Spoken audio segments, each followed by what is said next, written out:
I have one son. He turned 2 in September. He's a wild man, as 2-year-olds are.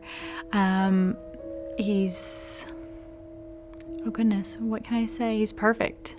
My husband and I are both in the Air Force. He was deployed while I was pregnant.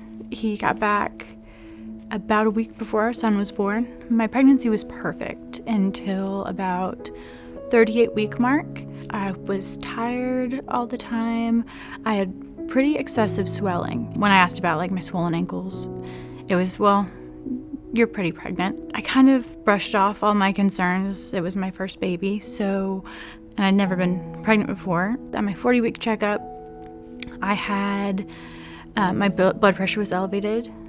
I had protein in my urine, and I wanted to go into labor naturally, so they sent me for a non-stress test. When I got to the hospital the next day for the testing, my blood pressure was much higher. I had more protein in my urine, and they admitted me right there, and they said, we have to induce you.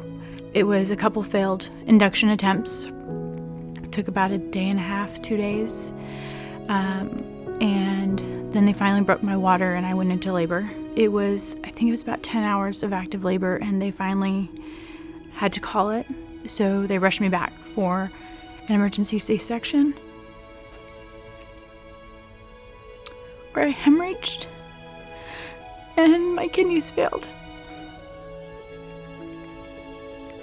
I was in the ICU for, I think, 7 more days, and I held my son for about 30 minutes the first day, so I didn't see him again for a week.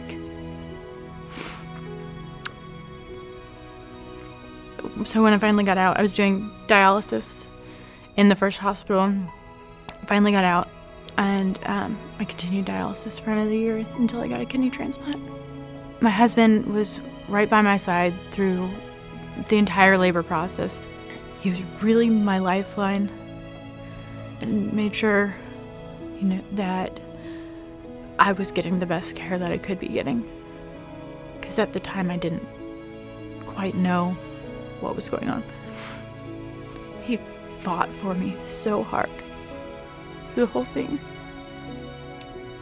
It's incredible. My son is the light of my life. He's the biggest challenge I've ever faced.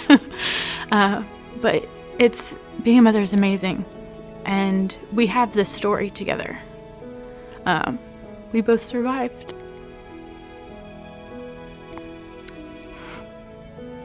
And not everyone who faces what I faced gets to say that.